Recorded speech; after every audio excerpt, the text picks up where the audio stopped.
Hi, I'm Gabriel, and this is Learning English Path. And in this lesson, I'm going to teach you how to learn English with the World Cup.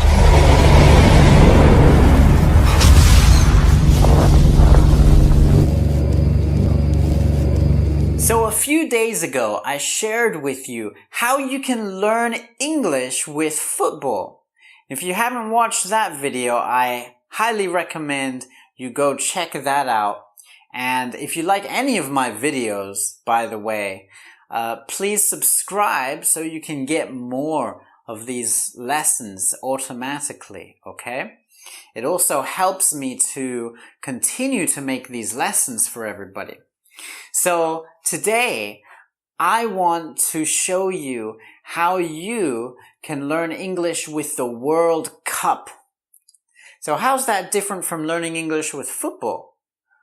Well, when I taught you how to learn English with football, you learned the formation of a football team and how you can learn words and grammar and essay structures off of that. But today, we're going to be using the World Cup groups. So I have here all the teams in the World Cup in their groups, right? All 32 teams.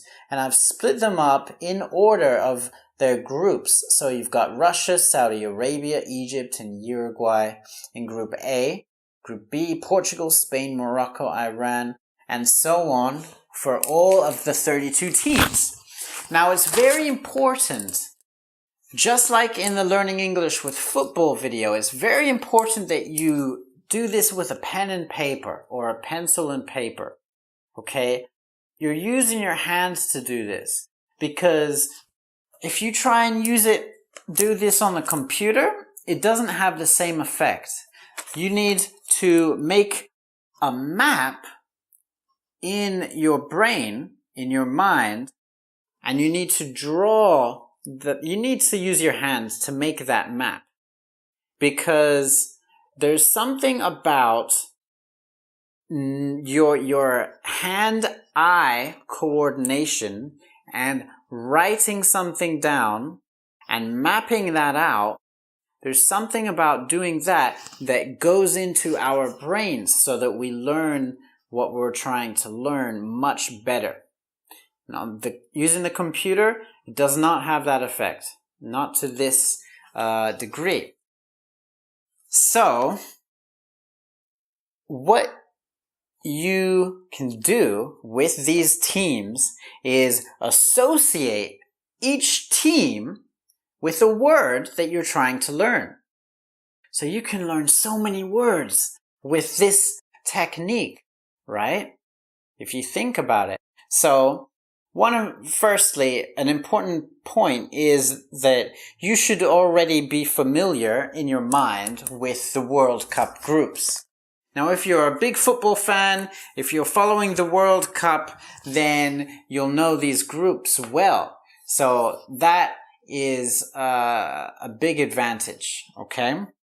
And when you connect a word with a team, it works even better if you know something about the team, maybe how good they are, or the players in that team, or what's very effective is knowing their team strip, the colors of that team, or even the flag, actually.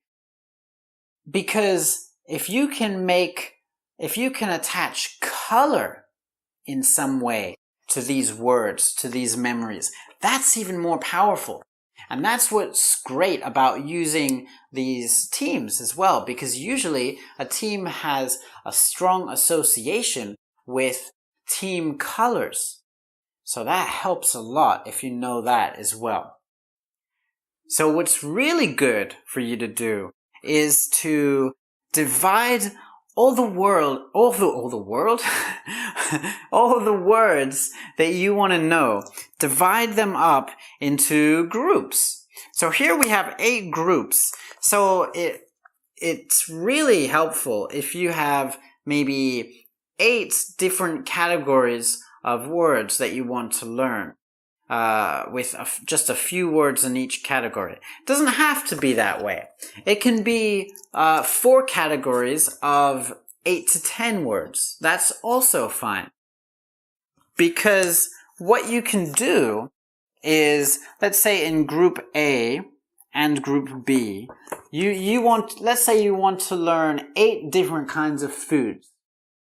Well, you might think, okay, soup.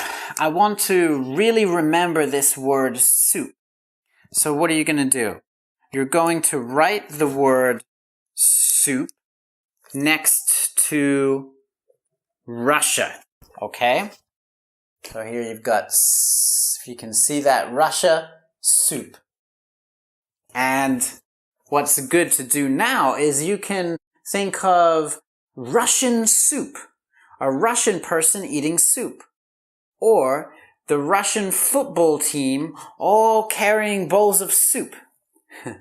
And again, just like in my other video, what's important is knowing what you're remembering in, the vision of it, what it looks like, if it's a noun, or even whatever it looks like if it's more abstract than that. And also saying the word.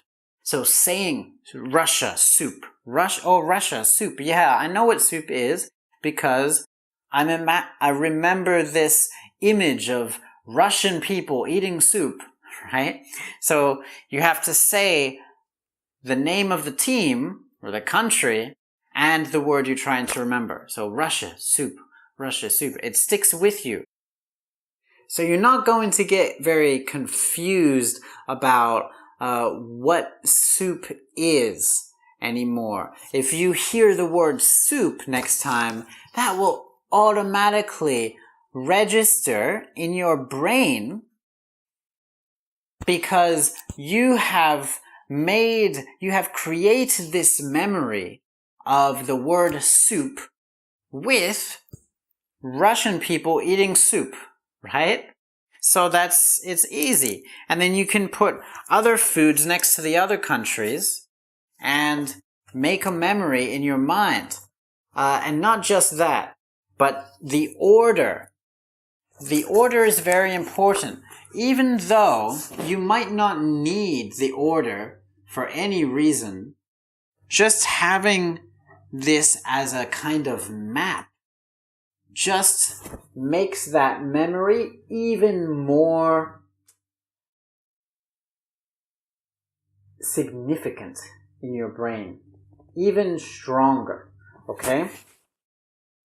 Now, you could do group A and group B could all be foods, and then group C could be animals. Group D may be verbs. And then maybe you want to learn a lot of adjectives. So groups E and F, all adjectives. And so on. Okay? And I'll tell you a secret. You don't even have to stick with just 32 words here. After you've got the 32 words, you can continue to expand on that and grow the groups and just put new words into these groups as extras. But you have to tell your brain that these are extras because your brain is not going to believe that every group has 6 different teams in there, right? Because your brain needs to make that connection with the World Cup teams. So, if you add extra teams all over the place, it's going to lose that connection. But if you just tell your brain, there are just a few extra words in between these groups here, then actually your brain can make room for that. And if you want to learn even more words, you can just have another World Cup, okay? And your brain can accommodate that. Your brain knows what to do with that information. Alright, if you have any questions, please ask me. Comment in the video. Tell me what you think of this. Check out the other video if you haven't done already, and subscribe because I've got a lot of lessons. This one was a shorter video. The other one was quite long, so I wanted to keep this one a little bit tighter. Keep going.